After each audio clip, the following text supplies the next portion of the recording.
सोचिए, एक पैगाम जो एक शख्स पर एक गार में उतरा, वो 900 साल में एक ऐसी अजीम तहजीब में कैसे तब्दील हो गया जिसने दुनिया पर हुकूमत की। आइए आज इसी हैरत अंगेज सफर की दास्तान सुनते हैं। और ये तब्दीली कितनी बड़ी थी इसका अंदाजा बस इस एक जुमले से हो जाता है। ये सिर्फ एक मजहब की कहानी नहीं है, ये इंसानी तारीख की सबसे तेज रफ्तार और हैरान कुन तब्दीलियों में से एक है। तो इस लंबे सफर को आसानी से समझने के लिए हम इसे 5 हिस्सों में देखेंगे। पहले तारीकी में रोशनी, फिर एक नई दुनिया की बुनियाद, उसके बाद वो फैलाव जिसे कोई रोक ना सका, फिर सोने और लोहे से बनी सल्तनत, और आखिर में राख से उठने वाली एक नई ताकत। तो चलिए वक्त में पीछे चलते हैं। 6ठी सदी की दुनिया। सोचिए इस वक्त क्या हो रहा था। 2 बड़ी सल्तनतें बाज़ंतीनी और सासानी सदियों की लड़ाइयों से थक चुकी थीं। बाकी इलाके एक तारीख दौर से गुजर रहे थे। इंसाफ सिर्फ ताकतवर के लिए था और इंसानियत कबीलों और नस्लों में बटी हुई थी। और इसी माहौल में 2 बिल्कुल अलग दुनियाएं आमने सामने आती हैं। एक तरफ जाहिलियत का दौर, जहां बुत परस्ती आम थी, कबीले खून के प्यासे थे और जुल्म का बोलबाला था। और दूसरी तरफ एक नया पैगाम आ रहा था जो सिर्फ एक खुदा की बात करता था, इंसाफ की, मसावात की और रहम की। ये सिर्फ एक नजरियाती फर्क नहीं था, ये जमीन आसमान का फर्क था। इस पूरी कहानी का मरकज है मोहम्मद सल्लल्लाहु अलैहि वसल्लम, एक यतीम लेकिन पूरे मक्का में अल अमीन यानी सबसे ज्यादा काबिल एतमाद के नाम से मशहूर। अपने मौशरे की हालत देखकर उनका दिल बेचैन रहता था और वो अक्सर हिरा नामी एक गार में जाकर सुकून और जवाब तलाश करते थे।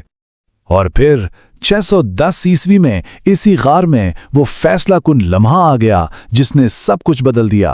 पहली वही नाजिल हुई, इक़रा बिस्मि रब्बिकल्लज़ी खलक़, यानी पढ़ अपने रब के नाम से जिसने पैदा किया। यहां से 23 साल पर मुहीत नबूवत के सिलसिले का आगाज हुआ, एक ऐसा आगाज जिसने तारीख का रुख हमेशा के लिए मोड़ दिया। लेकिन जैसा कि हर बड़ी तब्दीली के साथ होता है, ये रास्ता फूलों की सेज नहीं था, बिल्कुल नहीं। मक्का में इस नए पैगाम की शदीद मुखालफत शुरू हो गई। मजाक उड़ाया गया, समाजी बाइकाट किया गया, गरीब और गुलाम मुसलमानों पर ऐसे जुल्म किए गए जिन्हें सुनकर रोंगटे खड़े हो जाते हैं। यहां तक कि कत्ल की साजिशें भी हुईं। ये इम्तिहान का वक्त था। मक्का में सालों की सख्तियों के बाद अब कहानी एक नया उम्मीद भरा मोड़ लेती है। ये वो मरहला है जहां ईमान लाने वालों की एक छोटी सी जमात अपना सब कुछ छोड़कर एक नए समाज और रियासत की बुनियाद रखती है। इस नई बुनियाद का नाम था हिजरत। 622 ईस्वी में मक्का से मदीना का सफर। मगर यह सिर्फ एक जगह से दूसरी जगह जाना नहीं था, यह दरअसल पहली इस्लामी रियासत की पैदाइश थी। इतना अहम वाकया कि इस्लामी कैलेंडर का आगाज भी यहीं से होता है।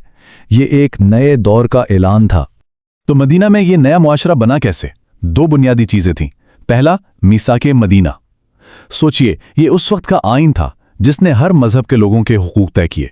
और दूसरा, भाईचारा।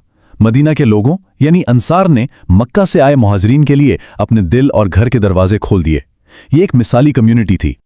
और फिर कुछ सालों बाद 630 ईस्वी में वो दिन भी आ गया जब मुसलमान मक्का वापस लौटे, मगर फातेह बनकर। लेकिन ये फतेह दुनिया की बाकी फतूहात से बिल्कुल मुख्तलिफ थी। यहां बदला नहीं लिया गया, बल्कि आम माफी का ऐलान हुआ। ये माफी की दास्तान थी जिसने पूरे अरब को इस्लाम के झंडे तले इकट्ठा कर दिया। नबी सल्लल्लाहु अलैहि वसल्लम के इस दुनिया से जाने के बाद खिलाफत का दौर शुरू होता है। इसे खुलफाए राशिदीन का दौर कहते हैं। और ये वो वक्त था जब इस नई रियासत ने हैरत अंगेज तेजी से फैलना शुरू किया। जरा इस टाइमलाइन पर नजर डालें, तेजी देखिए। 634 में दिमश्क फतह होता है। सिर्फ 3 साल बाद 637 में यरूशलेम और फिर कादसिया की जंग के बाद पूरा फारस का दरवाजा खुल जाता है। 641 तक मिस्र भी इस्लामी रियासत का हिस्सा बन जाता है। चंद सालों के अंदर उस वक्त की 2 सुपर पावर्स को शिकस्त दे दी गई। दुनिया का नक्शा ही बदल गया था। इस तेजी की एक मिसाल जंग यरमूक है। आदादोशुमार देखिए, एक तरफ 40,000 मुसलमान, दूसरी तरफ बाज़ंतीनी सल्तनत की 2 लाख की फौज, 5 गुना बड़ी फौज। लेकिन नतीजा एक फैसला कुन फतेह। यह सिर्फ तलवार की जीत नहीं थी, ये जज्बा ईमानी और बेहतरीन जंगी हिकमत अमली का नतीजा था। लेकिन हर कहानी में पेच और खम होते हैं। इतनी बड़ी कामयाबियों के साथ साथ इसी दौर में अंदरूनी इख्तिलाफात ने भी सर उठाना शुरू कर दिया। तीसरे खलीफा हजरत उस्मान की शहादत के बाद फितना यानी खाना जंगी का आगाज हुआ। یہ ایک ایسا دور تھا جس کے اثرات آنے والی صدیوں تک محسوس کیے جانے تھے۔ خلافت راشدہ کے بعد اب ہم سلطنت کے دور میں داخل ہوتے ہیں، پہلے اموی خاندان اور پھر ان کے بعد عباسی۔ یہ وہ دور ہے جسے ہم سونے اور لوہے کی سلطنت کہہ سکتے ہیں۔ لوہا یعنی فوجی طاقت اور سونا یعنی وہ بے مثال علمی اور ثقافتی ترقی جو اس دور میں ہوئی۔ اور اس سنہری دور کا دل دھڑکتا تھا بغداد میں، بیت الحکمت یعنی دانائی کے گھر میں۔ یہ صرف کتابوں کا گودام نہیں تھا، یہ اس وقت کی سب سے بڑی یونیورسٹی، ریسرچ سینٹر اور ترجمے کا ادارہ تھا۔ یہاں یونانی، پارسی، ہندوستانی ہر زبان کا علم جمع ہو رہا تھا، اس کا ترجمہ ہو رہا تھا اور اس پر مزید کام ہو رہا تھا۔ اور اس بیت الحکمت سے کیا نکلا؟ اسلامی سنہری دور۔ ذرا سوچئے، الخوارزمی نے الجبرا ایجاد کیا، وہی الجبرا جو آج کمپیوٹر پروگرامنگ کی بنیاد ہے۔ ابن سینا کی لکھی القانون فی الطب صدیوں تک یورپ میں میڈیکل کی سب سے اہم کتاب رہی۔ البیرونی نے ہزاروں سال پہلے بغیر کسی جدید ٹیکنالوجی کے زمین کا محیط اتنی درستی سے ناپ لیا کہ آج بھی لوگ حیران ہیں۔ یہ صرف پرانے علم کو محفوظ کرنا نہیں تھا، یہ اسے آگے بڑھا کر دنیا کو ایک نئی روشنی دینا تھا۔ لیکن جیسا ہم نے کہا، یہ سونے کا دور لوہے سے بنا تھا۔ علمی ترقی کے پہلو بہ پہلو سیاسی جھگڑے اور لڑائیاں بھی چل رہی تھیں۔ اس دور کا سب سے گہرا زخم تھا 680 عیسوی کا سانحہ کربلا، ایک ایسا واقعہ جس نے اسلامی دنیا کو ہمیشہ کے لیے تقسیم کر دیا۔ اب ہم اپنی 900 سال کی کہانی کے آخری حصے کی طرف بڑھتے ہیں۔ یہ تباہی اور پھر نئے جنم کی داستان ہے۔ ایک عظیم تہذیب جو راکھ کے ڈھیر میں بدلنے والی تھی، اور پھر اسی راکھ سے ایک نئی طاقت نے جنم لیا۔ اور وہ تباہی آئی 1258 میں۔ منگول فوج نے بغداد پر حملہ کر دیا۔ 500 سال سے اسلامی دنیا کا مرکز رہنے والا شہر تباہ و برباد ہو گیا۔ بیت الحکمت جلا دیا گیا۔ کہتے ہیں کہ اتنی کتابیں دریائے دجلہ میں پھینکی گئیں کہ اس کا پانی ہفتوں تک سیاہی سے کالا رہا۔ عباسی خلافت کا خاتمہ ہو گیا۔ لیکن تباہی کے بعد بھی یہ تہذیب ختم نہیں ہوئی، بس اس کا مرکز بدل گیا۔ یہ چارٹ اسے بہت اچھی طرح دکھاتا ہے۔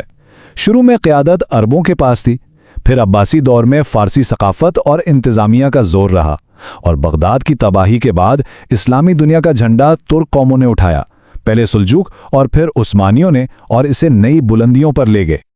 اور اس 900 سال کے سفر کا اختتام ہوتا ہے ایک ایسی فتح پر جس نے دنیا کو ہلا کر رکھ دیا۔ 1453 میں استنبول کی فتح۔ صرف 21 سال کے ایک عثمانی سلطان محمد فاتح نے اس شہر کو فتح کیا جسے صدیوں سے کوئی فتح نہیں کر سکا تھا۔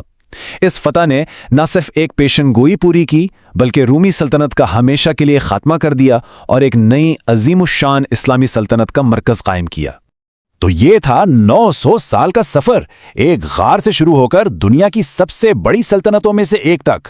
ہمارا جائزہ 1453 پر اس سلطنت کے عروج پر ختم ہوتا ہے، لیکن سوچئے کہانی یہاں رکتی نہیں۔ آگے کیا ہوا؟ اگلے 500 سال میں اس عظیم سلطنت کو کن چیلنجز کا سامنا کرنا پڑا؟ اس کی کہانی پھر کبھی